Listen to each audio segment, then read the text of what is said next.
Hey guys, so today I'm here with Tamera's response to fans that voiced their opinions after spotting her wig cap in a YouTube video. Well, this is the thing, Jeannie. I mean, they got me. What can I say? I see it too.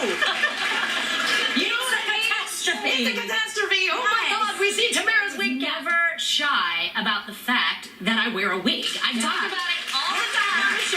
Why are we making My only thing is like, why are they making it such a big deal? But then I spun it like in a positive way, and I was like, oh, they just care. You know, they just want me to look good at all times. Really started when the other ladies began wigging out.